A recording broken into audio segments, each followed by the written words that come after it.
بہت عرصہ پہلے ایک گاؤں میں جو ندی سے زیادہ دور نہیں تھا، ایک مہربان سپاہی دھول بھری گلی سے نیچے جا رہا تھا۔ اس کی حرکت سست تھی کیونکہ وہ سارے دن سے چل رہا تھا۔ اسے ایک اچھا گرم کھانا کھانے کے علاوہ اور کچھ پسند نہیں تھا۔ جب وہ سڑک کے کنارے ایک عجیب و غریب گھر پر پہنچا تو اس نے اپنے آپ میں سوچا، یہاں رہنے والے کے پاس میرے جیسے بھوکے مسافر کے ساتھ بانٹنے کے لیے کچھ اضافی کھانا ضرور ہوگا۔ میرا خیال ہے میں جا کر پوچھوں گا۔ اور یوں سپاہی گوبھیوں، آلوؤں، پیازوں اور گاجروں سے بھرے باغ سے گزرتے ہوئے لکڑی کے دروازے کی طرف بڑھ گیا۔ گھر کے سامنے پہنچ کر جیسے ہی دستک دینے کے لیے اس نے ہاتھ بڑھایا، تب دروازہ اچانک کھل گیا۔ دوسری طرف ایک بوڑھا آدمی کھڑا تھا۔ اس کے ہاتھ کولہوں پر تھے اور اس نے تیوری چڑھائی ہوئی تھی۔ تم کیا چاہتے ہو؟ بوڑھے نے بدتمیزی سے کہا۔ پھر بھی سپاہی اسے دیکھ کر مسکرایا۔ ہیلو، میں ایک گاؤں کا سپاہی ہوں جو یہاں سے زیادہ دور نہیں ہے۔ میں آپ کے پاس یہ پوچھنے آیا ہوں کہ کیا آپ کے پاس کوئی کھانا ہے جو آپ دے سکتے ہیں؟ بوڑھے نے سپاہی کو اوپر نیچے دیکھا اور بہت تو ٹوک جواب دیا، نہیں، اب چلے جاؤ۔ سپاہی اس سے باز نہ آیا۔ اس نے ایک بار پھر مسکرا کر سر ہلایا۔ میں دیکھ رہا ہوں، میں صرف اس لیے پوچھ رہا ہوں کہ میرے پاس اپنے پتھر کے سوپ کے لیے کچھ اور اجزاء ہوں گے، لیکن میرا اندازہ ہے کہ مجھے یہ سادہ ہی کھانا پڑے گا، اگرچہ اتنا ہی مزیدار۔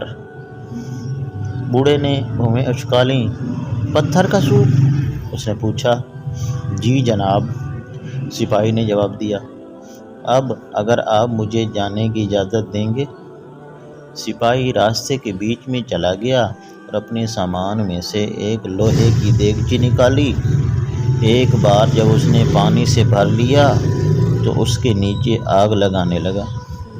پھر بڑے اہتمام کے ساتھ اس نے ریشم کے تھیلے سے ایک عام سا نظر آنے والا پتھر نکالا اور آہستہ سے اسے پانی میں گرا دیا۔ بوڑھے حیرانی سے اپنی کھڑکی سے یہ سب دیکھ رہا تھا۔ پتھر کا سوپ؟ اس نے خود سے پوچھا۔ یقیناً ایسی کوئی چیز نہیں ہے۔ اور تھوڑی دیر بعد سپاہی کو ایک چھوٹی سی چھڑی سے پانی ہلاتے دیکھ کر بوڑھا آدمی باہر نکلا اور سپاہی سے پوچھا، تم کیا کر رہے ہو؟ سپاہی نے اپنے برتن سے نکلنے والی بھاپ کی سونگھ لی اور اپنے ہونٹوں کو چاٹتے ہوئے کہا، مجھے پتھر کے سوپ سے زیادہ کوئی چیز پسند نہیں ہے۔ اس نے پھر بوڑھے کی طرف دیکھا اور کہا، یقیناً تھوڑے سے نمک اور کالی مرچ کے ساتھ پتھر کے سوپ سے کم ہی چیزیں بہتر ہیں۔ ہچکچاتے ہوئے بوڑھا اندر گیا اور نمک اور کالی مرچ لے کر آہستہ آہستہ سپاہی کے حوالے کر دیا۔ بالکل، سپاہی نے پکارا۔ جب اس نے انہیں برتن میں چھڑک دیا، اس نے ایک بار پھر بوڑھے آدمی کی طرف دیکھنے سے پہلے اسے ہلایا، لیکن آپ جانتے ہیں، میں نے ایک بار گوبھی کے ساتھ پتھر کے اس حیرت انگیز سوپ کا مزہ چکھا تھا۔ اس کے بعد بوڑھا آدمی اپنے گوبھی کے پودوں کے پاس پہنچا اور سب سے پکی ہوئی گوبھی اٹھا کر سپاہی کو دے دی۔ اوہ، کتنی شاندار ہے! سپاہی نے گوبھی کو کاٹ کر برتن میں ڈالتے ہوئے کہا۔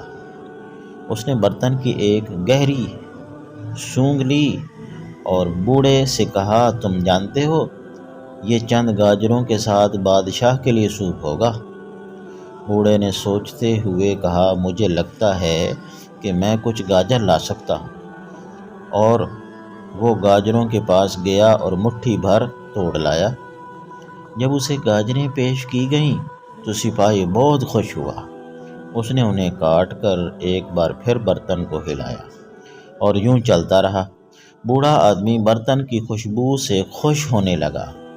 جب وہ پیاز، آلو، گائے کا گوشت وغیرہ لے کر آیا، سپاہی نے خود بھی اپنے تھیلے میں مشروم اور جو جیسی چیزیں شامل کیں، یہاں تک کہ اس نے اعلان کیا کہ سوپ تیار ہے۔ بوڑھا آدمی سپاہی کی طرف دیکھ کر مسکرایا جب اس نے آدھا سوپ اسے پیش کیا۔ آپ اندر کیوں نہیں آتے؟